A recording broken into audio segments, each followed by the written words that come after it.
Welcome to Estonia. Thank you. First time here. My first time. So let's talk a bit. Tell us a bit about your event circus. Okay, it's a party that I set up at my home city of Liverpool in England, just for me to have the right resonancy of a place where I can play among people that I'm really into musically, and just like like-minded people are into that type of music. And just the idea is it's kind of serious, quality, brand new underground music, but really fun, friendly people. That's kind of the idea. It's been going 13 years. We've had literally everybody play for us, from Carl Cox to Richie Hall, Stem Bath to Seth Troxler and Jamie Jones, when nobody knew who they were. But we gave Local Dice's first ever UK gig, things like that, you know. So we've been doing it for a long, long time. We do it in Liverpool and London as well, and Barcelona. We just did a party in Miami. We're going to be doing off Sonar, a couple of festivals and big arenas this year, and of course, yeah, it's gone from being like a little baby hobby to seems to be going places. Yeah, I think. Sounds really good. But how it actually was born? The idea. The idea was born in Miami because I was resident at a club in Liverpool at the time called Cream, which they had a music policy which started off as house and techno, but over the years they started playing kind of what would be called EDM now, which is like trance and hard house and all of those things. It wasn't me, so I had to leave. So the agreement was that I would start my own party in their venue, but we decided that we could just part, and then we run a party in Miami, this crazy penthouse hotel, and everyone was going nuts, and the full kind of comedy party scenario happened. You know what happens at parties in Miami. Went off. Yeah, and I just thought, okay, circus. It just looked like that. That's exactly what was happening, and so since then it was born. And, yeah, 13 years. Yeah, cool. But what, in your opinion, is so special about the circus event? Because as we know, it's really a world famous event now. I'm great, thanks. Well, I don't know. I think it's got the same honesty what I tried to kind of get across all those years ago. I mean, as in, you know, it's about, like I said before, it's great new music and just friends that you haven't met. I mean, obviously we've got to be careful not to let just anybody in, but at the same time, the main ingredient is a love for music, and like it literally might sound like a bit of a cliche, but it's like a smile on your face.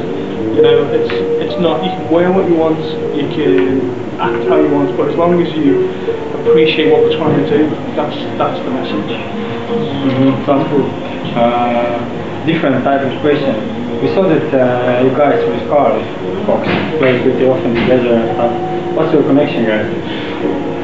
Well, my first connection with Carl was, I was like his biggest fan, like about 15 more years ago, and he was the first person I ever heard play on Sweet Technics turntables, and I just couldn't, what's this guy doing? So because of that, and because of a few other people, it kind of really inspired me to follow that route. So then I won an award for this magazine as the best new DJ, and Carl presented me the award.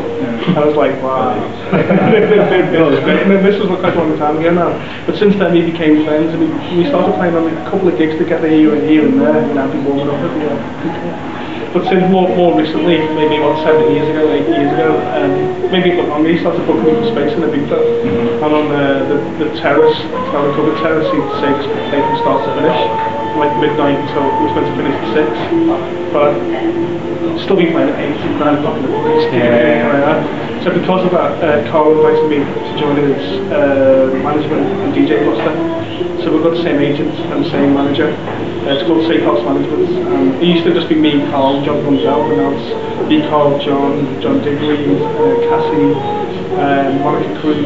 Big names. Yeah, so the roster's expanded, but I've been there for like 6-7 years.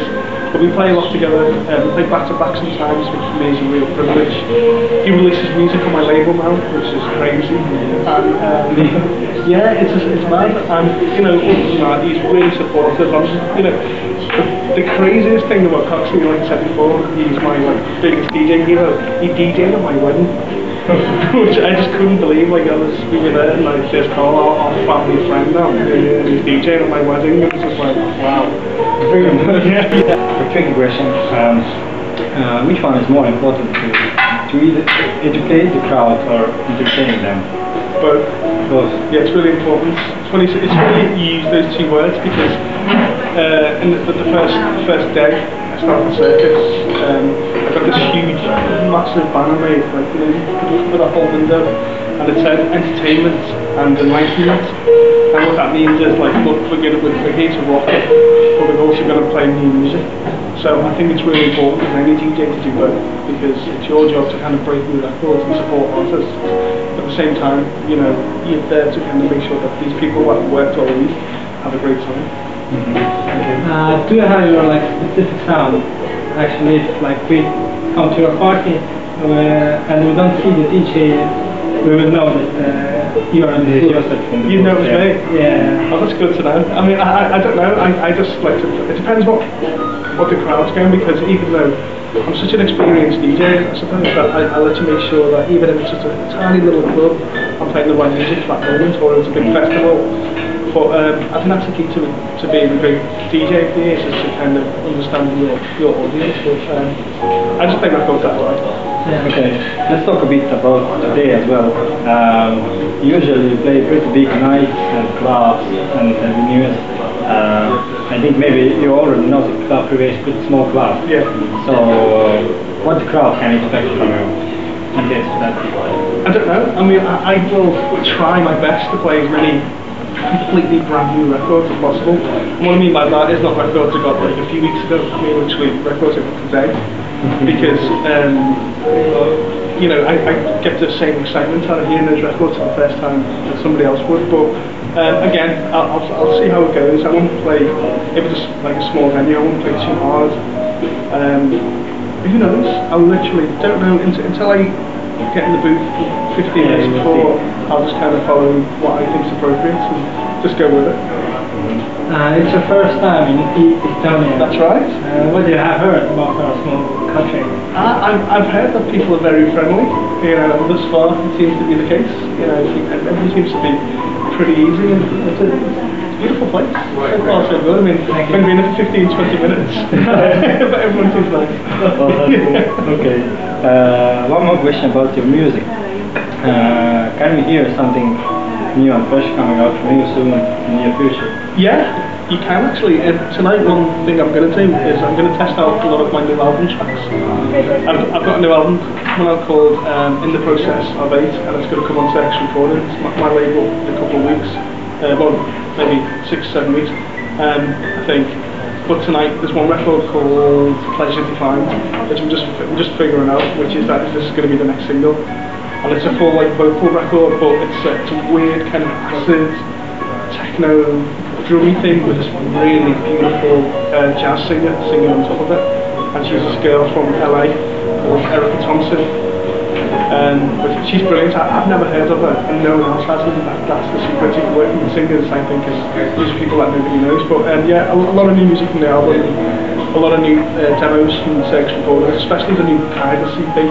Kaidas is one of the main label artists we've got, and yeah, I don't know what he does, but whatever he does is great, and he really kind of makes he's got this new 3-track EP called Cheaper to Wise EP, and the 3 tracks up there are killing Miami already. Like people like Toxin, Insomnic, Fanchuli, Mateus, Camden, Dice, all those guys are in this new EP, so hopefully I'll be able to play that tonight.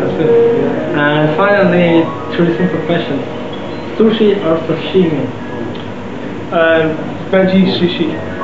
Liverpool or Ibiza? Liverpool. Spider-Man or Superman? I'm going to say Superman. Okay. Thank you. Okay, thank you. See you. See you later.